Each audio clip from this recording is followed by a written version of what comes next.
ॐ भूर्भुवस्वः तत्सवितुर्वरेण्यं भर्गो देवस्य धीमहि धियो यो नः प्रचोदयात्। उस प्राण स्वरूप दुखनाशक सुख स्वरूप श्रेष्ठ तेजस्वी पापनाशक देव स्वरूप परमात्मा को हम अपनी अंतरात्मा में धारण करें। वह परमात्मा हमारी बुद्धि को सतमार्ग की ओर प्रेरित करे। भाइयों बहनों, जय श्री राम, जय गुरुदेव, जय माँ आदि शक्ति। आप सभी भाइयों बहनों को सत्य सनातन धर्म के वास्तविक ज्ञान से रूबरू करवाने की दिशा में आगे बढ़ते हुए मैं आज एक अत्यंत महत्वपूर्ण उपनिषद नारद परिव्राजकोपनिषद का संक्षिप्त ज्ञान आप सबके समक्ष प्रस्तुत कर रहा हूँ। आज हम देखते हैं कि गली गली में हमें भगवा वस्त्रधारी सन्यासी मिल जाते हैं और इन्हीं भगवा वस्त्रधारी सन्यासियों ने आज सन्यास शब्द को वास्तविकता से परे कर दिया है। तो हमारा वैदिक सत्य सनातन धर्म सन्यास के संबंध में क्या कहता है? महर्षि नारद जी के द्वारा ब्रह्म देव से पितामह ब्रह्मा जी से सन्यास के संबंध में प्रश्न पूछे गए हैं और उन प्रश्नों के उत्तर देते हुए पितामह ब्रह्मा जी स्वयं नारद जी को समझा रहे हैं कि सन्यास कौन ले सकता है। तो इसी प्रसंग को स्वयं पितामह ब्रह्मा जी के द्वारा हम समझते हैं। नारद जी के द्वारा पूछे गए प्रश्न का जवाब देते हुए ब्रह्मदेव कह रहे हैं कि हे नारद, जब मन में सभी पदार्थों के प्रति वितृष्णा उत्पन्न हो जाए तभी सन्यास ग्रहण करने की इच्छा करनी चाहिए। इसके विपरीत आचरण से मनुष्य पतित हो जाता है। जिसके मन में संपूर्ण वैराग्य हो उसी बुद्धिमान पुरुष को सन्यास लेकर के परिव्रज्या करनी चाहिए और रागवान को घर में ही रहना चाहिए। जो अदम द्विज मन में राग रहते हुए भी सन्यास ग्रहण कर लेता है वह नरक को प्राप्त होता है। जिसकी रसना अर्थात जिह्वा, उपस्थेंद्रिय अर्थात जननेन्द्रिय, उदर और हस्तपाद आदि इंद्रियां पूर्ण रूपेण वश में हों अथवा जिसने विवाह न किया हो ऐसा ब्रह्मचर्यवान ब्राह्मण ही सन्यास ग्रहण करने का अधिकारी है। विद्वान पुरुष संसार को निस्सार समझकर सार तत्व पाने की कामना से अविवाहित रहकर ही वैराग्याश्रित होकर सन्यास ग्रहण कर लेते हैं। कर्म प्रवृत्ति का लक्षण है तथा ज्ञान सन्यास का मुख्य लक्षण है। अस्तु बुद्धिमान पुरुष को चाहिए कि वह ज्ञान को लक्ष्य करके ही सन्यासाश्रम में प्रवेश करें। आगे पितामह ब्रह्मा जी सन्यास के संबंध में समझाते हुए कह रहे हैं, जब परम तत्व रूप सनातन ब्रह्म का सम्यक ज्ञान हो जाए तब एक दंड धारण करके शिखा और यज्ञोपवीत का परित्याग कर देना चाहिए। जो परमात्मा में अनुरक्त है तथा उससे भिन्न समस्त वस्तुओं के प्रति विरक्त है, जो सभी ऐषणाओं अर्थात पुत्रेषणा, वित्तेषणा और लोकेषणा से मुक्त है, वही भिक्षा का अन्न ग्रहण करने का अधिकारी है। अपनी पूजा और वंदना किए जाने पर जिस प्रकार सामान्य जन प्रसन्न होते हैं, डंडों से पीटे जाने पर भी जिसे उसी प्रकार की प्रसन्नता हो वही भिक्षु होने के योग्य है। जिसके मन में इस प्रकार का भाव दृढ़ हो गया है कि मैं ही वासुदेव नाम प्रख्यात अद्वितीय अक्षर ब्रह्म हूँ, वही भिक्षान्न ग्रहण करने का अधिकारी है। जिसमें शांति, सम अर्थात समन, दम अर्थात दमन, सोच अर्थात पवित्रता, सत्य, संतोष, सरलता, अपरिग्रह का भाव तथा दंभ का अभाव हो, वही संन्यास आश्रम में प्रवेश करने का अधिकारी है। जो मन, वचन, कर्म से भी किसी के प्रति पाप का भाव नहीं रखता, वही भिक्षान ग्रहण करने का अधिकारी होता है।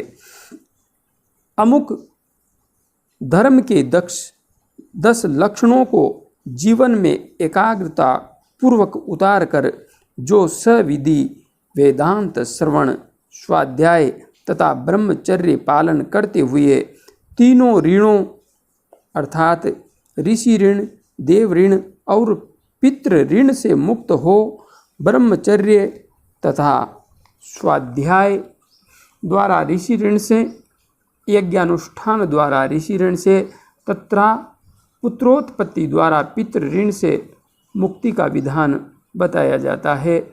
तो जो इन ऋणों से मुक्त हो वही संन्यास ग्रहण करने का अधिकारी है। धैर्य, क्षमा, दमन अर्थात मन को वश में रखना, अस्तेय अर्थात चोरी न करना, पवित्रता, इंद्रिय निग्रह, धी अर्थात सद्बुद्धि, विद्या, सत्य एवं अक्रोध, ये धर्म के 10 लक्षण कहे गए हैं।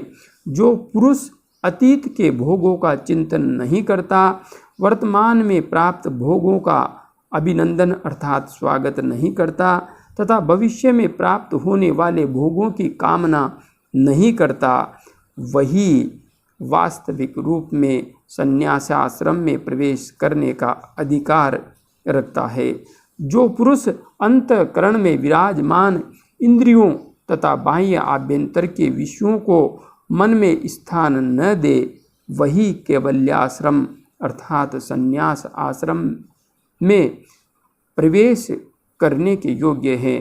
जिस प्रकार प्राण विहीन शरीर सुख दुख का अनुभव नहीं करता, उसी प्रकार जो व्यक्ति प्राणों के रहने पर भी सुख दुख का अनुभव न करे, वही संन्यास लेने के योग्य है। आगे भी इस उपनिषद में संन्यास के संबंध में बहुत कुछ विस्तार से समझाया गया है। यहाँ पर जो कुछ मैंने वाचन किया है, इतने मात्र से स्पष्ट हो जाता है कि संन्यास कौन ग्रहण कर सकता है। सबसे पहला तो वह व्यक्ति जिसको ब्रह्म ज्ञान हो गया है, जो वास्तव में ब्राह्मण है, और ब्राह्मण किसी कुल, गोत्र, वंश में जन्म लेने मात्र से नहीं होता है।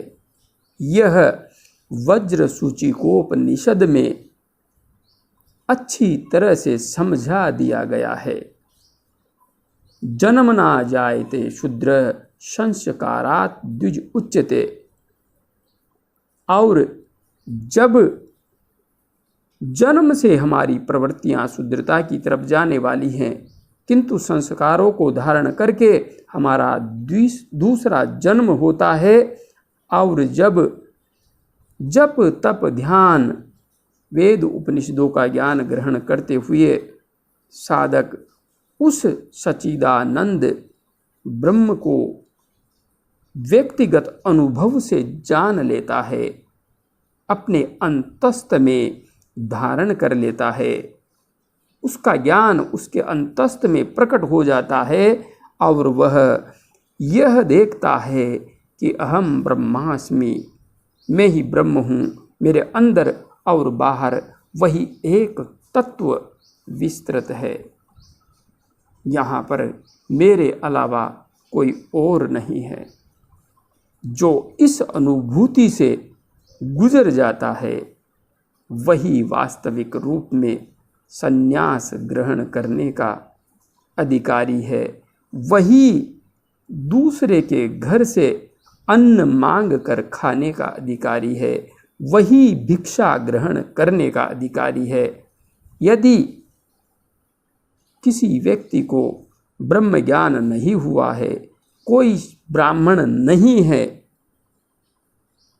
सच्चा ब्राह्मण, और वह भिक्षा का अन्न ग्रहण कर रहा है, दान की राशि प्राप्त कर रहा है, तो निश्चित रूप से उसे नरकगामी होना ही पड़ेगा, क्योंकि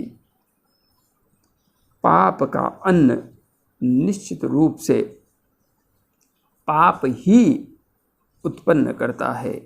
अपनी मेहनत से कमाया हुआ अन्न हमें पवित्रता की ओर लेकर जाता है, किंतु दूसरे का कमाया हुआ अन्न हमें नरक की ओर लेकर जाता है, पाप के गर्त की ओर लेकर जाता है। इसलिए भिक्षान सिर्फ और सिर्फ सच्चा ब्राह्मण, सच्चा अवधूत, सच्चा सन्यासी एवं सच्चा योगी ही ग्रहण करने योग्य है। बाकी किसी को भी भिक्षान ग्रहण करने का अधिकार नहीं है। भिक्षान मतलब कि परान दूसरे का अन्न ग्रहण करने का अधिकार नहीं है। यही वास्तविक सत्य है।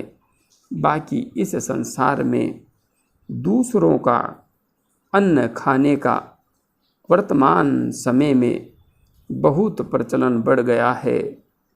बस सीधा मिल जाए तो आनंद ही आनंद है।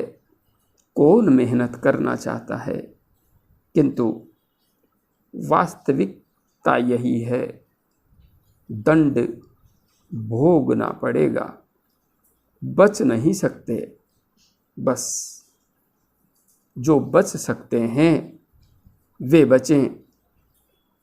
यहाँ पर सत्य सनातन धर्म का ज्ञान तो यही कह रहा है। बाकी कथाओं में चाहे कुछ भी कहा जाए, उपनिषद तो स्पष्ट रूप से यही घोषणा करते हैं कि संन्यास हर कोई ले नहीं सकता, और जो लेता है उसके लिए निम्न शर्तें पालन करना आवश्यक है। जय गुरुदेव, जय मां आदि शक्ति।